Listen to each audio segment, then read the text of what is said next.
What is it that people need to know or understand about you in order to be able to interpret you correctly most of the time? When we assume, but we fail to be curious, or we fail to ask or check in with the other person, sometimes it can lead us down a very different conversational pathway because one of the big fears these days is how am I going to be judged or perceived by my peers if I ask this question? Is this something I should know and everybody else knows? So I'm not going to ask the question because I don't want my friends or my peers or my teammates to think I don't know. So often, the fear of damaging the things that we hold most dear keeps us from having the conversations that could allow us to more deeply connect with the people that matter most in our lives. I often get this question like, Betsy, what's the best way to say blank? And my answer is often, You've built a series of over 40 active communication techniques, and I saw them on your social media. I saw them in your feed. I went through and pulled 12 of my favorites, and we might have time to talk about them, nice. all of them. We might not, but I just wanted to kind of start out by having you just look at um, before you tell, ask. Yeah. And I think it's a great place to start because I love this. Can you give me a little more insight into that? Yeah, the background of before you tell, ask, and it can serve multiple functions. I think about in the role that I play as a speaker, facilitator, really an educator. When you talk at an audience or at anyone, it can be, a one-on-one conversation. When you're telling them things they already know, the value of what you have to share starts to decrease. So it benefits anyone. If you're not yet sure, or even if you think you know, ask before you tell. An example might be, let's say there's a part in the book and in some of the workshops that I do where I talk about a haiku exercise. And so I ask the audience, what do you know about a haiku? And they'll say, it's poetry 575, Japanese roots. So before I tell them, a haiku is a Japanese form of poetry with a very specific structure, 5 syllables, 7 syllables, 5 syllables. Like if they already know that, then they don't need to hear it from me. Plus, when Right. you center the other person, or in this case, the audience, now they're interacting, they're adding value, you're building relationship in that shared space. So before you tell and waste your time saying something already known by that person, which decreases the value you have to add to the conversation, ask. I always think back to Stephen Covey and seek first to understand, then to be Mm, understood. yep. And it's something that when I first heard that, it makes so much more sense to just ask and to listen deeply and to understand something like that. I really think it's powerful. Why do you think it's so hard for people to not just tell? Ooh, so in communication, context matters always. And there's a section that I do in a workshop called Championship Communication, where I start by covering 7 big barriers to communication. Unfortunately, they rarely show up independently, they're often combined. But number one is context, because when we change the context, the information, the way that we process things, the storytelling, the meaning making can all change. And so, why is it challenging for people to ask instead of tell? One has to do with time. It's always more expedient to tell than it is to ask. So time is a big one that I see. Another is sometimes ego related. Like I feel like I'm in charge. I'm the person that is supposed to know. And so I'm going to share and tell versus ask because if I ask, what if it seems like I don't know? So I have to ask somebody else. There can be a variety of reasons why people tell instead of ask. Sometimes it's simply awareness. They haven't yet considered that they could ask, or they're so committed to being understood before seeking to understand. Maybe the curiosity is on the back burner that they tell before they ask. Those could be a few reasons. Yeah, we were talking before the show about Ted Lasso and, Yeah. one of your favorite scenes, which is the dart scene where there's so much Yes. about communication in that simple scene, right? Yep. Yeah. You could have asked, like, Ted, have you played a lot of darts? Because if Rupert had asked, he would have known that, yes, Ted is exceptional at darts because he played every day after school with his dad growing up. But he didn't ask. And so he missed important information that would have led him perhaps to make a different decision. Although I love the way it worked out for Ted in the club. Do you find this differs between generations? Do you find it's easier or harder for Gen Z when you're communicating with the different gens? Again, context matters. What I find challenging with kids these days, and we're talking Gen Z and behind them Gen Alpha, is oftentimes the context will dictate whether or not they ask. So I'll preface this with saying they are used to asking. Technology has allowed them to ask any question on their mind at any time with a few simple keystrokes, and no one's ever telling them, that's not an appropriate way to ask that question, or the timing wasn't ideal for when you ask that question, or your tone. Google just spits back information. So they're used to asking, they're highly curious, they're used to getting instant answers. And so I'll say, while this generation is accustomed to asking a lot of questions, depending on the context, they may hold those questions back. Because one of the big fears for kids these days is, how am I going to be judged or perceived by my peers if I ask this question? Like, is this something I should know and everybody else knows? So I'm not going to ask the question because I don't want my friends or my peers or my teammates to think I don't know. Or if I speak first or I stutter, or there's a variety of reasons why they may not ask a question in front of their peers, even though there might be a question on their mind. So when you ask about generational differences, I think maybe kids these days, and I'm thinking about my own kids who are newly 5 and almost 3, and the number of questions that they ask. And I love their curiosity. And I wish we kept that, into our adulthoods, because I think a lot of people, to your point about Ted Lasso, would benefit from being more curious more often. Um, and then there's a lot of, when we talk about generational differences, people that were taught to, be still, sit quietly, and listen. Like, you don't ask questions. You just, say yes, yes, sir, yes, ma'am, and do whatever you're told to do. So I definitely see some generational differences. And then the context often informs whether or not kids these days ask the question that's on their mind in a public forum. Right. It sounds like a lot of people make assumptions before they even understand, and I know that's another one of your rules, which is assumption is the enemy. Let's talk Yeah. about assumption. I mean, the old phrase, assuming makes an ass out of you and me, right? And we assume based off of information that we have, the narrative that we've created, the meaning that we've determined. And sometimes we're missing information that would completely shift that narrative and the way that we have the conversation. So when we assume, but we fail to be curious, or we fail to ask or check in with the other person, sometimes it can lead us down a very different conversational pathway than what the conversation or context or relationship would benefit from. And so, yeah, you can take a guess. There's a guy, gosh, this was years ago, and he said, it's not what you don't know that hurts you, it's what you know for sure that just ain't true. And that was the first time I'd heard that. And I was like, man, that speaks to assumption perfectly. Like, the thing I know, except, yeah, I don't actually know the whole story. It's so funny because I think through my career, I think I've used the "ass out of you and me" 100 times at minimum because assumptions always get us into trouble. And, sometimes if we're just more curious, going back to the point before, and we're not assuming, we're not adding lib to the story that we don't already know, like you're saying, we actually are able to build out the right version of the story and have, some better understanding of where that person's coming from, or maybe what they're trying to accomplish, or how we could find common ground on something. There's so much assuming in conversations that usually gets people in trouble, and it's not Hmm. a positive. It's something that gets us into trouble. Yeah. And that's for me in a variety of communication scenarios. A baseline question for me is it helpful? So is that comment that I'm thinking about making, is it helpful? Um, is the assumption that I'm making helpful? If it's not helpful, definitely that's like a green flag to go ahead and ask a question to get the clarity, the shared understanding before continuing with the assumption. I was thinking about your life framework right now, Scott, and with the L being love and the I being impact, that's another benefit of asking is when we ask, we're showing and demonstrating genuine curiosity. And when we put in more time listening, we're actually creating a stronger connection with the other person. Because the more they talk, the more information we get, the more they explain or share, the more they feel understood. So you can have what the other person deems a great conversation and say very little. The quality of our questions often determines the quality of our conversations and ultimately our relationships. And I think that's what's so powerful about the impact of questions, specifically in conversation.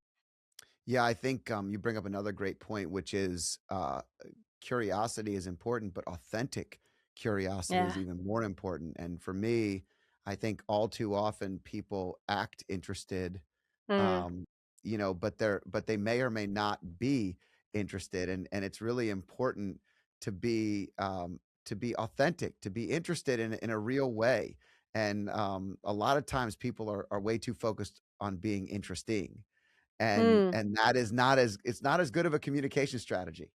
yeah. And people will find you interesting if you are interested in them. Now, to a point, like we don't want to be, like 21 questions or, Over the top, yeah. come on too strong. Yeah, don't be thirsty, right?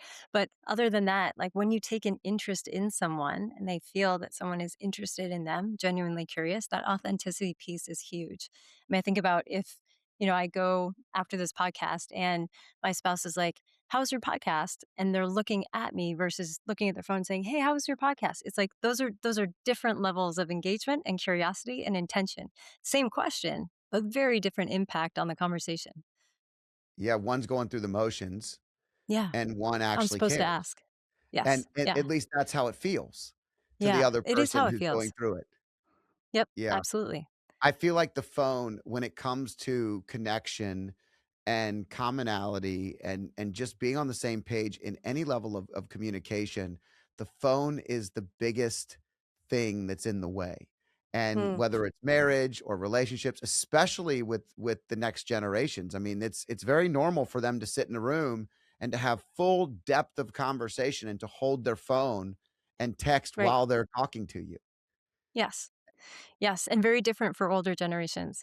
And I'm thinking again, about home life. And I remember reading something on social media that said, when your kids see you on your phone, they don't know what you're doing. They only know that you're not with them, that you're not fully present with them. And so, as adults, or even what you're talking about, when kids are talking to each other and they're texting or they're doing different things on social media while they're having a conversation, it's largely understood what else they're doing and it's been deemed acceptable.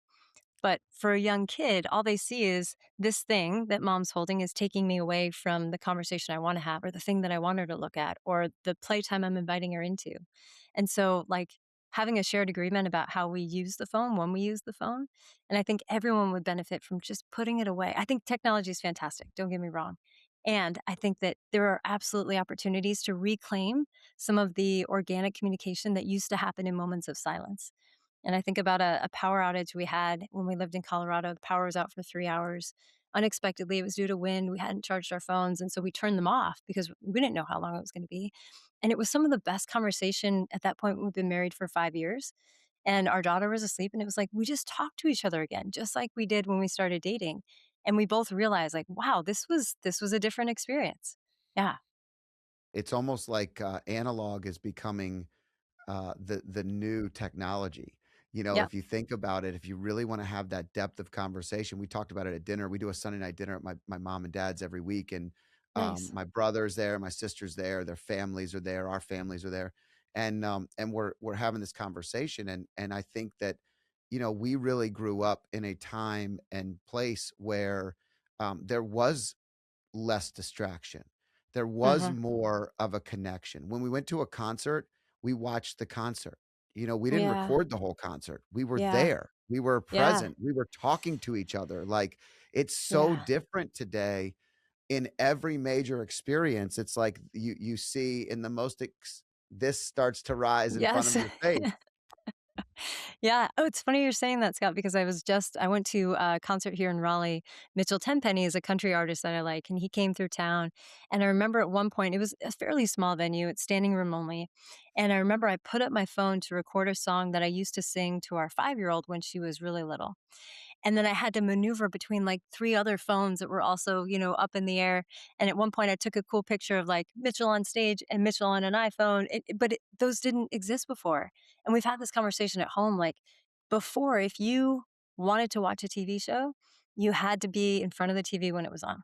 And if you missed it, that was it. You couldn't DVR it. You couldn't go back and watch old episodes. You couldn't Netflix and chill. Like you either saw it or you didn't. Same thing with sporting events. Same thing with concerts.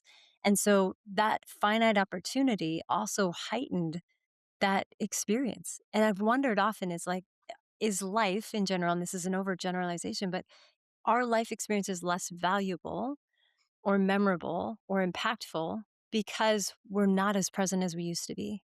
Because we're so concerned about capturing the photo or recording the footage or whatever, sharing the moment with others, that we've taken away from our ability to immerse ourselves in whatever is right in front of us. Yeah, Yeah, it's a powerful thought because connection may not be less, it might just be different. To your sure. point, I was talking when James Vanderbeek died. I was telling my wife and maybe a couple of friends of ours, we were all talking about it, and I said, you know, Dawson's Creek came out in 1998. I was a sophomore in college, Yeah. and me and one other guy buddy of mine would get together and watch every episode of this show when it came out with like 5 or 6 other girls in the dorms, and, you know, it was like it was more of a girls' show, and none of our friends wanted to watch it according to, like, our buddies, So but you were the we smart guys yeah, and we that teamed loved up it. to We thought watch it was Dawson's Creek. great. Yeah. Like, we thought it was 100%. great, but it was you had to be in front of the TV. You had Yeah. to be there at that moment. You all connected. Like, you couldn't be late. You couldn't miss anything. I mean, it was we were teenagers, and it was a new thing, but the next one was The Sopranos. Like, I watched every episode of The Mm. Sopranos on Sunday night when it launched for Yeah. years. And Yeah. today you pick and choose. Yeah. It doesn't stop that you can connect with those people and still watch the show with them, but it does change the urgency, the connectivity, the way Right. you're The doing it, you community. know? Yeah. Yeah, the community, which Absolutely. was the lost point was the community that came from watching something like that, that was so fun. That was the best part. It was like we're watching it Yeah. together and we're talking trash. We had our favorite characters, and, you know, it was like a really interesting dynamic. Yeah. Absolutely. I agree.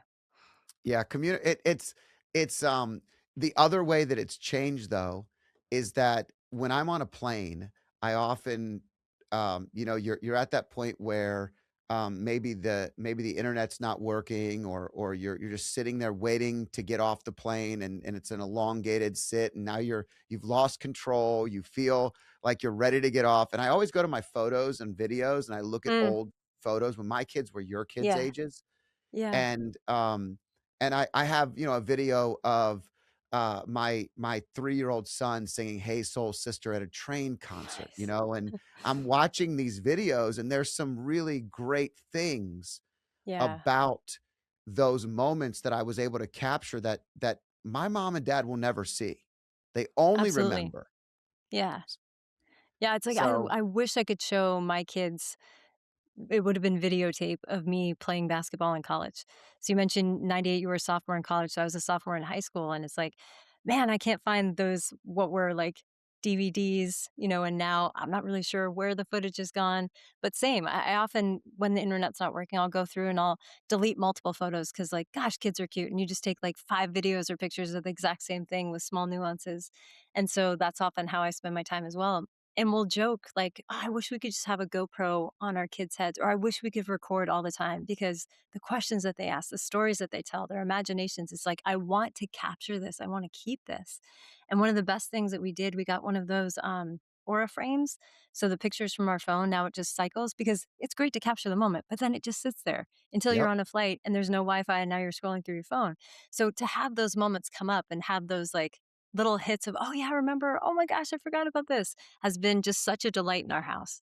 Yeah, we have that same thing in our house, and it really is great, and it's cool when you even add pictures of friends that you've done stuff with recently, and then they're at the house, they see their picture pop up, and, Yeah. it is really, really cool, and, you know, I think it's one of those things where we were bigger in our brains than we are Mm, in real life, though, and that's the other thing. Like, my son plays for an academy in soccer, and every single move he makes is recorded, and yeah. every single mistake he makes is discussed, and every, challenge is brought up, and you can see yourself in a way that you can really study, and maybe you're the kind of person that builds off of that and really gets better because of that. Maybe you're the kind of person where that defeats some of your confidence. Mhm. I remember just having the conversations with my generation and back, our generation and back. It was you remembered what you remembered. Yeah. And you may not have been all the way right, but in your Yeah. brain, it was the way that you saw it. This And is I what think there's some happened. validity there too. Yeah. Well, and I think about, like, so many great memories from my childhood, and gosh, if I could go back and watch the video, what if it was different? Because I really like the way it was remembered, just like what my memory of that moment is special for me, and if I actually saw the real footage and that changed in some way, what would that mean for that memory? But you're talking about, Scott, something that that is a big challenge for today's young people, and you mentioned your son with soccer, for kids of all sports, they're minor failures because sometimes it is minor. It's one little mistake. But because of technology, because of social media, that one moment that for previous generations, if you weren't at the game, you didn't see it. And even if you were at the game, if you weren't looking at that exact moment, you missed it. Now that can live in infamy in the echo chambers of social media. So that one finite moment, a mistake is not the same as it used to be. And I know coaches, especially parents, especially, are trying to train their kids to manage mistakes so that they don't let fear of failure become something that, immobilizes them from taking risk. But it is different. Like mistakes aren't the same as they were when we were coming up because of the way that they can be broadcast, and complete strangers with no context can weigh in on young people. And it's a big challenge. Yeah, it's interesting because I often talk about, there's things of the old game and things of a new game that you could say are better or worse. And in soccer, there's a lot of what I call um, possession without purpose. So Mm, because kids are afraid to fail, in mm, basketball, there's a lot of side to side passing and yeah. nobody's going at the hole. Nobody's driving the lane. And Taking a that's risk. because somebody has to take the initiative to break the plane, and Yep, then it creates new opportunities. But yep, there's so many less people willing to break that plane, to step out in front and lead and make that mistake, be not being afraid of failure. And so yeah, to me, I'll often get in these conversations with my boys where I'm like, listen, guys, there's something to be said for a more direct game. It doesn't mean it's certainly not as pretty and it's more artistic the way that the game is played today. But at the same time, the whole objective of the game is to score and win. mhm, It's not to just look pretty doing it. And so yeah, I think that there is a unique dynamic in that ours was a sloppier, more direct game, but it was also a different style. And so when I'm talking to them about it, I'm often like, just break the plane more often, see what yeah, happens, like go and fail. yeah. And easier said than done, right? It's like I love when people with the best of intentions say, "Hey, just be yourself," which is lovely advice. It's like you are loved as you are, like be your authentic self. You'll be fine.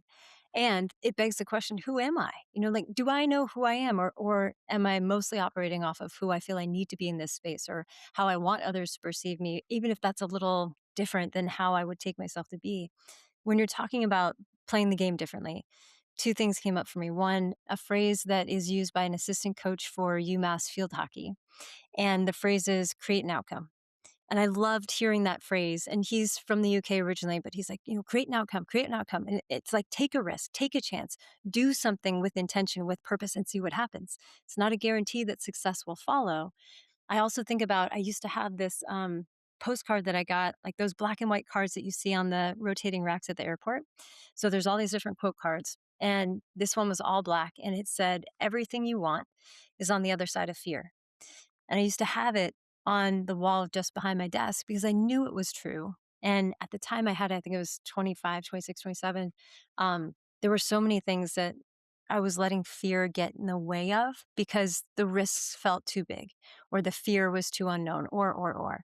And when we're able to create an outcome, even conversationally, like saying, I love you first. Ah, what? No, I'm not going to take that risk. But then someone ends up fizzling out because they think you're not interested, right? Or you're not that committed. So often I hear people say, well, I don't want to rock the boat.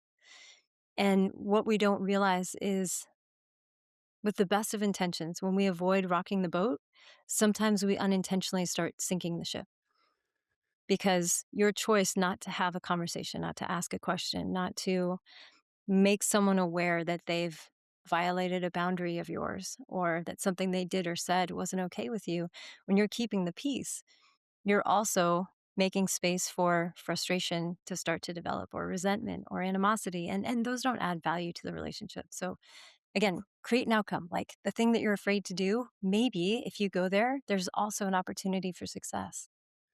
Remember all the shirts when we were growing up that said "No Fear"? The No fear. brand? Yeah. No Mhm. Fear, it was everywhere, it Yeah. was like such a Yeah. such a big brand, and then all of a sudden it was Yeah. gone.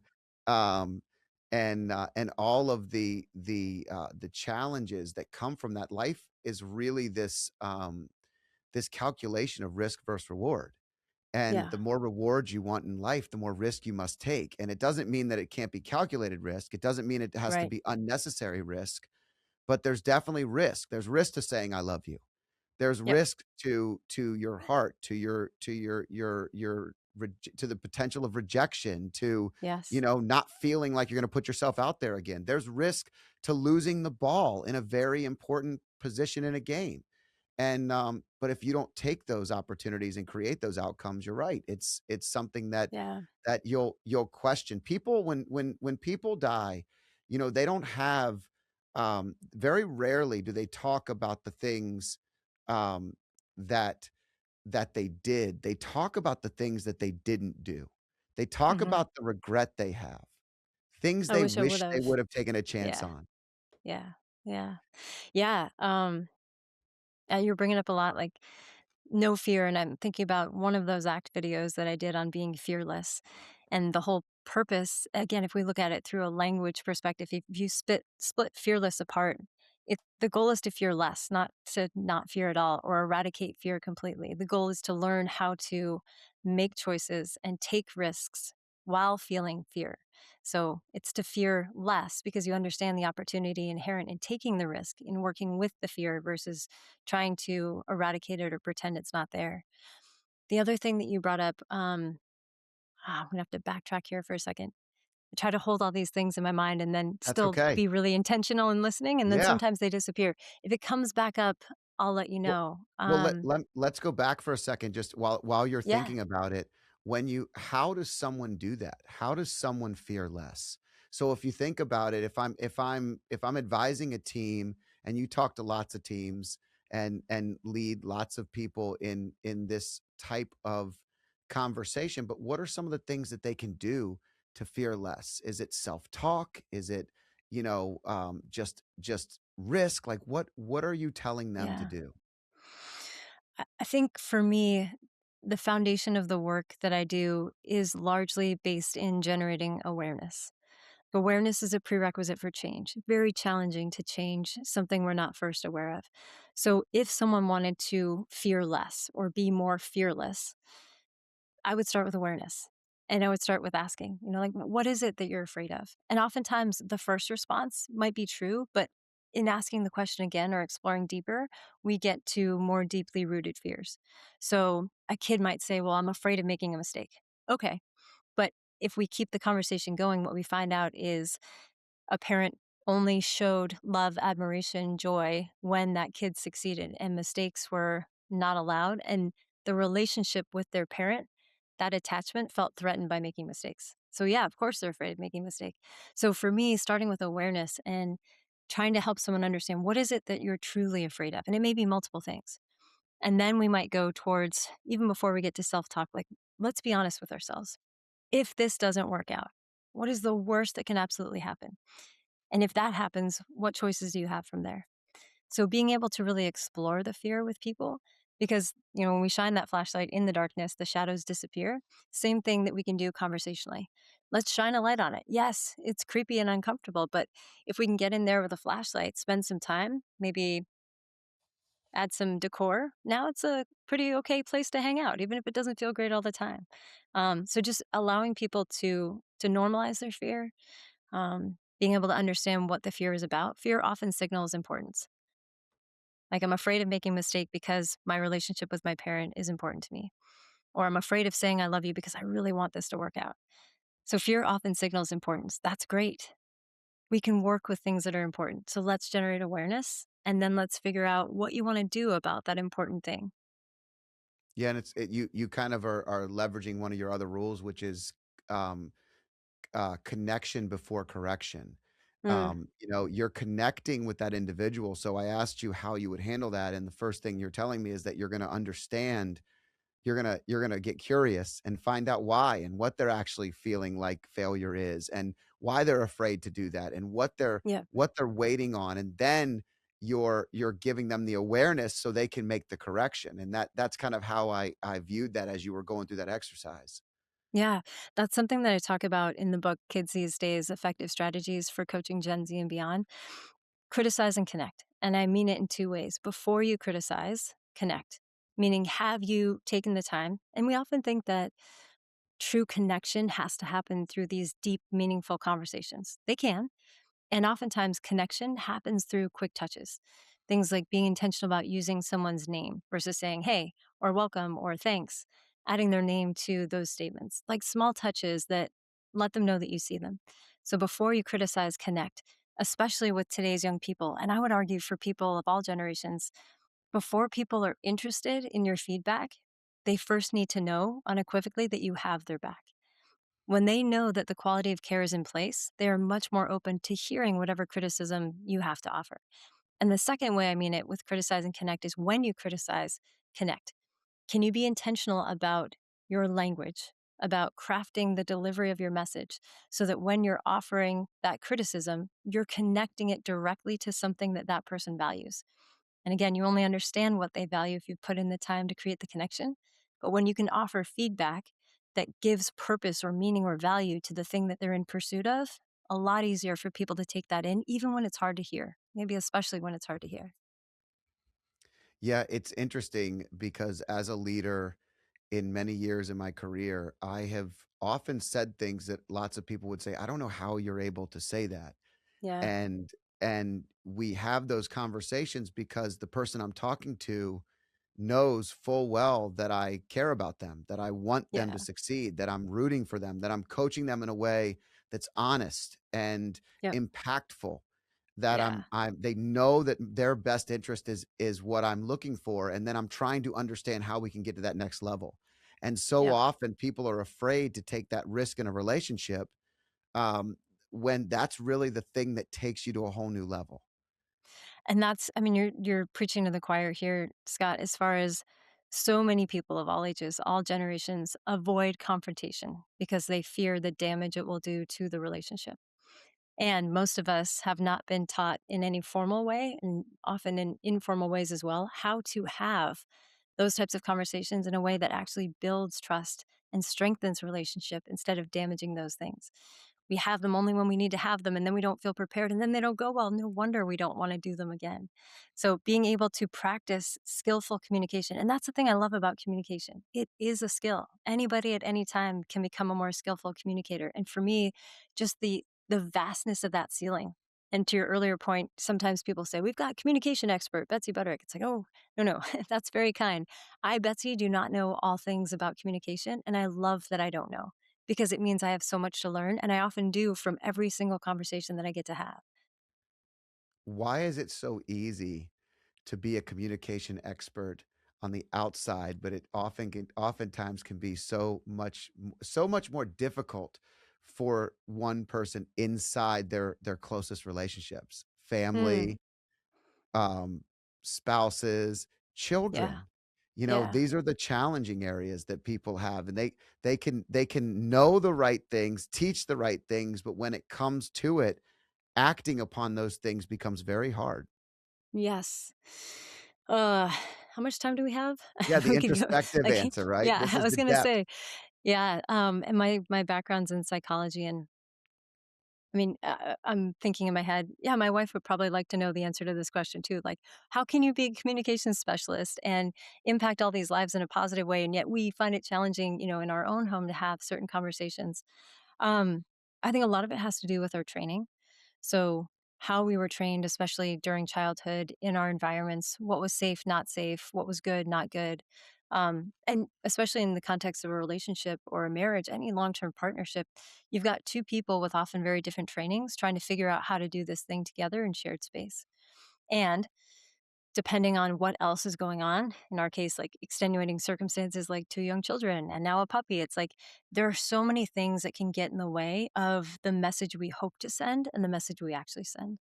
And what I've found to be true about confrontation in any form is it's less the confrontation. Confrontation is a naturally occurring event anytime you have more than one person in a space. And even some individuals by themselves can feel internally conflicted. Confrontation isn't the issue. It's whether or not we make the choice to repair after confrontation occurs. If we let conflict sit on its own, let's say two people storm off, they're upset with each other, and they just move on, that's not repair. You've just widened the gap where now we're trying to mind the gap and tiptoeing around that thing that we actually do need to talk about or understand so we can do it better in the future. But because it went so badly or it felt so hard or hurtful, we avoid it and the chasm between two people grows. So I think whether it's family or personal relationships, so often the fear, coming back to fear again, of damaging the things that we hold most dear keeps us from having the conversations that could allow us to more deeply connect or understand or experience real depth of relationship with the people that matter most in our lives. Yeah, that's good, and if we could only be judged by our intent alone, we all would have Yeah, great that'd be great. relationships, but Yeah.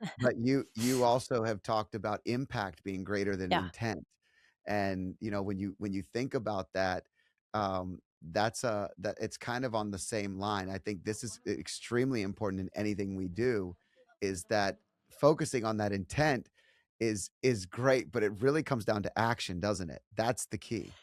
Yeah, it does, and when people ask, "What do you do as a communication specialist?" The most succinct way I can explain it is I help folks shorten the distance between intention and impact, and that's often where conflict arises, is, "No, no, no, this was my intention." It's like, "Well, no, this is the impact that your words had on me." So, through skillful communication, if we can bring those into closer alignment, again, the goal is never perfection. It's rare that we are going to be received exactly as we intended in any form of communication.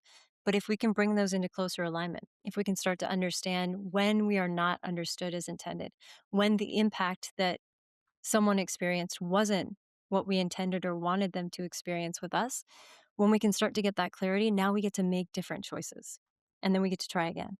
Only if we've done relational repair, or else we're like, yeah, no way. I'm not going to give you another chance to hurt me like that.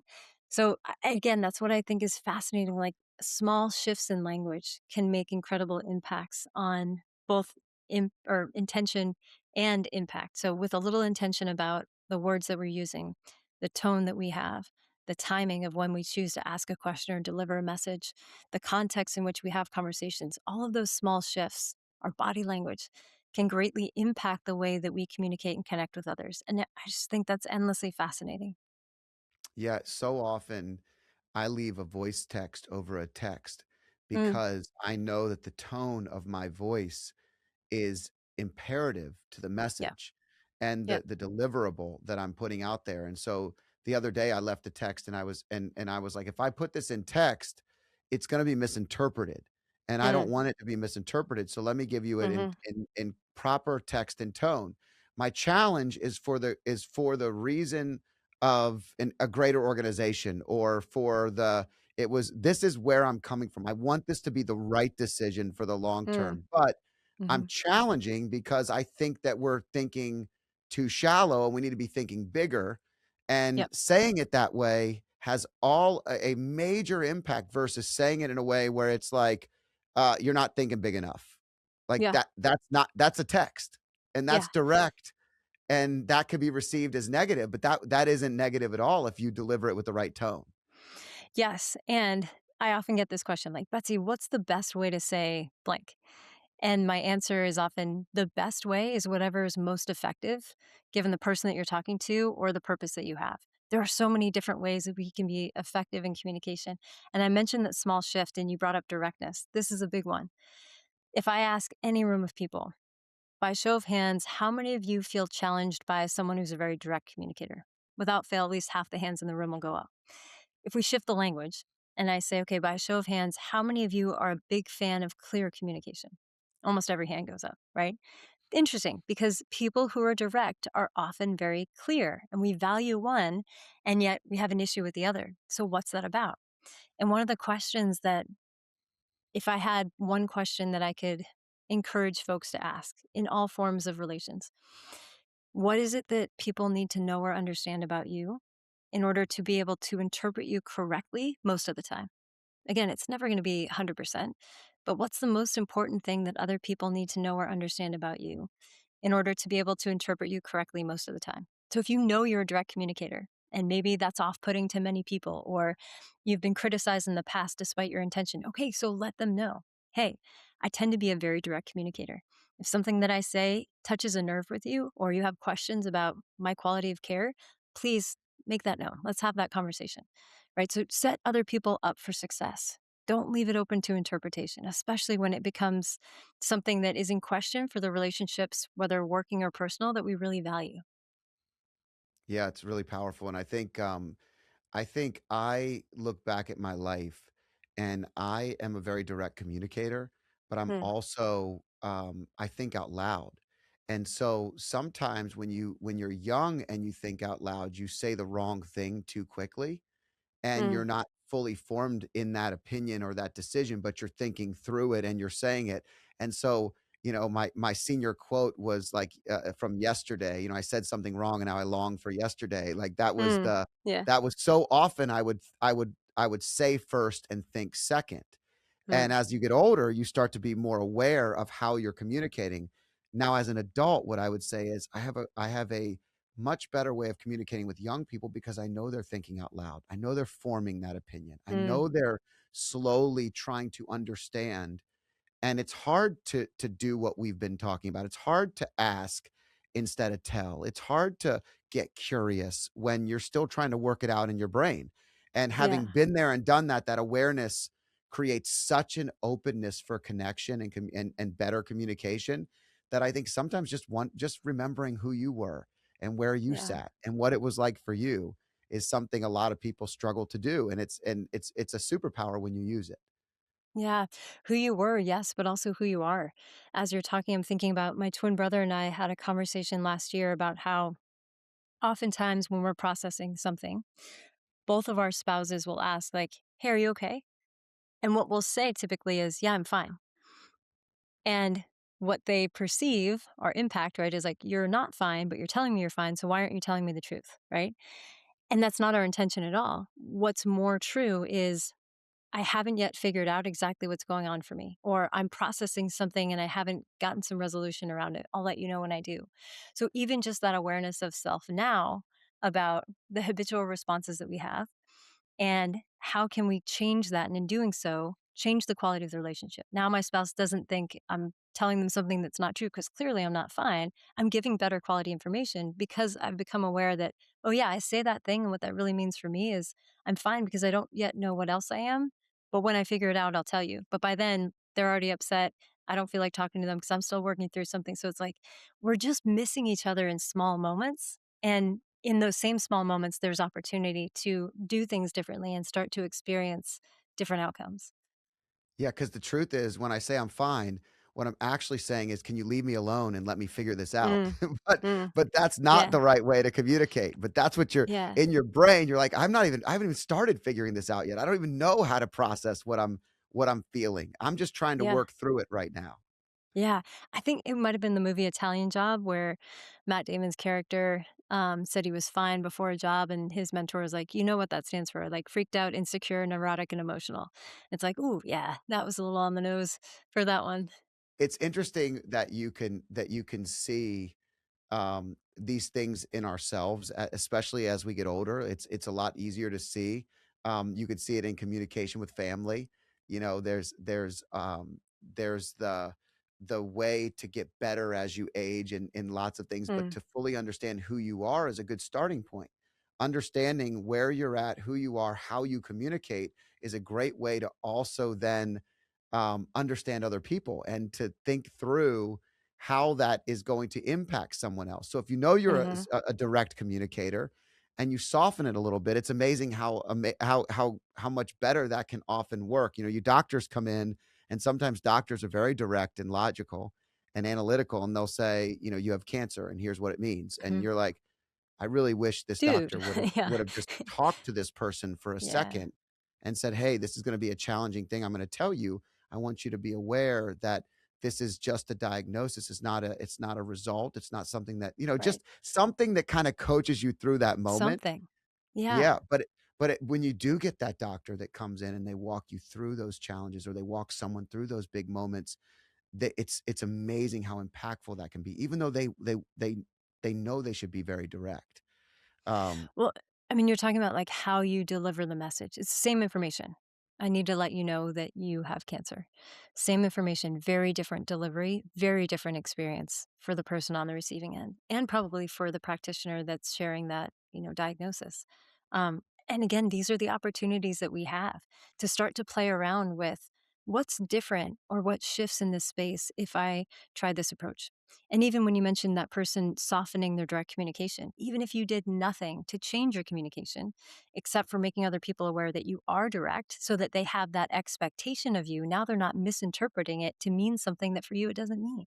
So whether you choose to shift or change, and I always tell folks, it's a lot easier for me as one person to shift or change how I am, the way that I communicate, than it is to try to change other people. So let's start with what we can control and then work from there. But if you're not going to change, be really clear with other people about who you are and what you're about so that they have the opportunity to interpret you correctly. Yeah, I kinda moved us into hard conversations and saying the thing, actually delivering Yeah. the truth or the information that's there is often the hardest thing to do. hmm Well, and that's what, gosh, this has come up so often in recent conversations.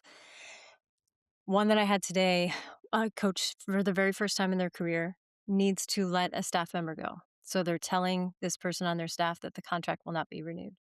They know it's the right decision for the program, for this individual.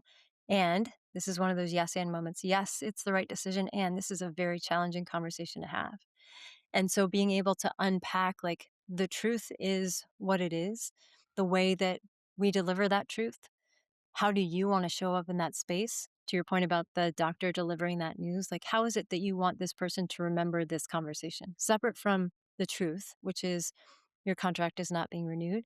How do you want them to remember this conversational experience of being fired with you? How do you want to show up? How do you want to make yourself proud? And the person I was talking with has a young child, and they said, I want to show up in this conversation in a way that would make my daughter proud. It's like, great. So let's start there. And that the truth thing, I'm a big fan of the truth. And it sounds silly to say because it's like, well, why would you be a fan of anything else? But I'm a big fan of the truth because when we can talk about the truth, and especially when we normalize talking about the truths, and not just the truths, but the hard truths. Like, it's challenging for me to tell you this, or I'm not sure how you're going to respond. And that makes me want to soften this. But I value our relationship too much. So I'm going to give you full transparency, right? Like, when we can actually tell the truth, it is incredibly freeing. Does it come with a lot of felt risk? Yes, because it requires vulnerability. And when I see the effectiveness of communicators, the best communicators are also exceptionally vulnerable because it requires different things of you. To be vulnerable means I need to be curious. To be vulnerable means I need to have the self awareness to understand what's my purpose here? What's my intention? To be vulnerable means I'm going to put something at risk that is of value to me and put it in the hands of somebody else. So you're also signaling trust to that person, which is a great thing to communicate in a relationship. So it's no accident that great communicators also are often people that are very skilled at vulnerability. Yeah, I've had lots of these types of difficult conversations, and I've let go of very few people in my career, thank Mm, God. But they've always been uncomfortable scenarios, and I usually found myself focusing on the positives to start. So I mm, have always built up the way I work through it is I've always built up the individual, and sometimes they're difficult conversations that aren't moving towards letting someone go, but the result of having them move on is on the table, meaning that uh-huh, if we don't do these things, then you're not gonna have an opportunity here. And, I said to somebody one time, I said, "You are an amazing human. I love working with you. I love everything that you bring to the table every single day. The way you're showing up to your job and how you're executing it is not something that's been perfect lately. It's something that's below par, and you and I both know that. How we mhm, move on from here is what we have to figure out. yep, But we're putting ourselves on the same side of the table. My goal is to help that human, and at the same time, I'm saying if this isn't the right career for you, guess what? I'll be the first person to that's tell okay. everyone how amazing of a human you are, and Yeah, I'll help you find something that is in your right wheelhouse. yep, But I still yeah, think you can do this. So that was I yeah, mean, these are the kinds of conversations that I think go a long way, and I feel good about that when I walk home. When I yeah. walk in the door, I mean at home, I'm not gonna feel bad. I feel like I delivered the truth. Yes. And that's really, I mean, for people of integrity, however you want to define that personally, I think we do have a responsibility to share the truth. And we have a lot of choices in how we do that. But if we're not sharing the truth, what are we doing? If we're living outside of our integrity or our authenticity, if we're softening the truth even to the point that we are doing a disservice or even being unkind. I think about Brene Brown often, clear is kind, right? Like, how can I be clear that I do value you as a person and not but, and your performance recently is not at the level that is expected or that you're capable of. And I'd like for us to figure out what we're going to do about that. Right. So it's like, tell the truth. The truth is one of the more generous things that we can give one another. It's no guarantee that what happens after you share that truth will be positive. But when you share your truth, you're giving people an opportunity to make their own choices. And that kind of autonomy is incredibly empowering for people of every generation. So you're that's great, and you're spending a lot of your time today on on Gen Z. You're spending time, your latest book is Kids These Days, and effective strategies for coaching Gen Z and beyond. What are some of the things that that are maybe a couple takeaways that people can have, that if they're going to pick up this book, that they're going to look to get out of it? I mean, I think everybody's looking for better ways to. We talked about Yeah. millennials forever, and you're probably on the edge of. You were like, you Elder and I are both millennial. on the Yep. edge. Yeah. I'm Gen X, but I was on the edge. I feel like it's the forgotten generation is what they talk about, that 1978 to 82 timeline was like the forgotten one. And then millennials started, it was like it went right into millennials. Yeah. But so when we talk about Gen Z, I'll rephrase the question, what are things inside this book that someone can pick this up and walk away with to really help them in those conversations? Yeah. The first is replacing judgment with understanding. And that's why the title Kids These Days, because that's a phrase that I've heard from coaches, from educators, from parents of older generations, like kids these days, kids these days. And unfortunately, rarely what follows is something positive. It's often a criticism or a judgment made about kids these days. And so being able to better understand, to your point, getting curious, helping people understand why kids these days are showing up in the way that they are, specifically the way technology has shaped the world that they've grown up with in a completely unique way from older generations. So, and I was an elder millennial, I was born in 83. And in my lifetime alone, I'm about to be 43, the changes in technology have been incredible. So, when we say kids these days have never known life without the internet, we need to start to understand the impact that technology has had on the way that they've grown up, because a big challenge is often, well, yeah, I experienced the same technology as it came to be as kids these days. So why are they so different? Yeah, you did. And the context, again, barrier, context in which you experienced it, the time in your life that you experienced it absolutely impacts the way that you now interact with the world. And what I'm finding in a sports context is so many coaches of different generations, the way that they're accustomed to coaching, it's no longer as effective as it used to be. And what's interesting is many people are, and again, this isn't just about communication, many people are very hesitant to or even actively resistant to change. And yet it's interesting. If you look at our lives, if I was to walk out the door and let's say I hadn't checked the weather, I suddenly realized it's raining, without a second thought, I'd go back and grab an umbrella or a rain jacket. But when we have a plan in sports or in education or in parenting, and then the plan is different because the person that we're trying to connect with, or in my example, the outside, the weather has changed, we're like, well, why should I have to change? It's kids these days are the problem. So, starting with understanding, I think a big thing that I hear from a lot of folks is that we have to be soft on kids these days and we need to lower our standards or expectations.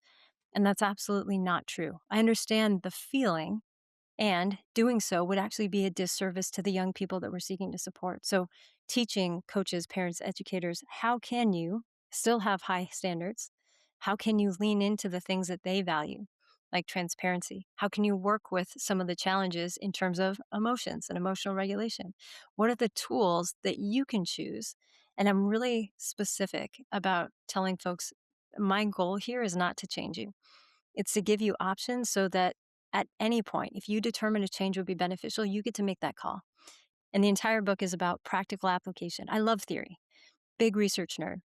research backed facts about the kids that we're coaching today, and then tools and strategies that you can start using as soon as you put down the book to start creating more of the connection, more of the communication, more of the experience that you want to have with today's young people. You know, one of the things that I think is super underrated, and as we wrap up here, is remembering who you are and how you coach can be really impactful as well. And so, if you really want to connect with someone, opening up yourself to these individuals and allowing them to see the vulnerability, the truth, the failure when you fail. Great Yeah. coaches aren't afraid to admit things to the people that they're coaching so they can get better together, but you're growing together. Yep. And I love that about, building teams, building relationships, developing that next generation of strength, and I've never seen that change from generation to generation. It's Mm. it's just maybe we have to know ho ourselves in order to better communicate with them. Yeah. Again, you're going back to awareness. So, knowing ourselves and also not just telling them, because many of today's young people aren't that interested in what it was like for you when you were their age or when you were playing their sport, because it doesn't apply. It's a different context. So, okay, great for you, but how does that help me? And so often, again, you're talking intention impact here, Scott. It's like my intention is to be vulnerable and to share what it was like when I went through something similar. My intention is to validate. And what I've done through that sharing is shift the focus from them to me and unintentionally invalidated because I haven't Right, provided anything helpful that kid's experience. So, how can we start to shift the way that we show up in those spaces to keep our focus to center that individual while still being supportive? And sometimes it's as simple as saying, I went through something similar. Would it be helpful to hear about my experience before launching into it when they're just trying to be polite and patient and wait till you stop talking so they can get out of the conversation or back to the part where you can actually help them do something about what they're currently challenged with. yeah, they have to be connected to you in some capacity to wanna care, and a lot of times it does help to just ask if they wanna hear it, because that is Yeah. a good indicator. What would be And helpful right now? Like yeah, and baseline surprisingly, question. they do. They care a lot more than Yeah. people think. Yes. Yes, they do. This is one of the most empathetic generations we've ever had, in part because of technology and being able to connect globally. They have friends that they feel intimately connected to that they will never meet in person because of the way technology has evolved, completely different than older generations. So, how do we start to leverage that empathy and create the quality of care not only in our sporting environments, but in our everyday conversations, and not just with Gen Z and Gen Alpha, but with each other as well? So, Betsy, it's been awesome to have you on the show. Where do people find kids these days, and how do they find more of you if they're looking to amplify their ability to communicate, their coaching, or whatever it is that they're looking to do that they need some support on? Yeah, absolutely. All of my social media connections can be found on the website at betsybutterick.com. You can order the book directly through the website. You can also order it through Amazon. It is coming out as an audiobook in about 4 weeks on all major platforms. So, Audible, Spotify, the Apple Books, Apple Podcasts. So, depending on how you like to consume information, you can look for it there. But I would say find me on LinkedIn or Instagram. Those are the two social platforms that I'm on most frequently. You can get to everything and additional resources for communication effectiveness through betsybutterick.com. And for anyone that's listening, if you would like to order a discounted copy as a thank you, Scott, for having me on the podcast, I'd love to share a link that we can put in the show notes to give people a discount if they'd like to order the book. 100%. If you've made it this far and you've loved Yeah. this Thanks for staying with conversation, us. Yeah. we will give you the link. And Yes. thank you, Betsy, for sharing it with us. And thanks for being on the show today. My pleasure. Thanks so much, Scott. So YouTube has this cool feature where they pick the next video for you, and it's right here on this screen. So I hope you enjoy this next video.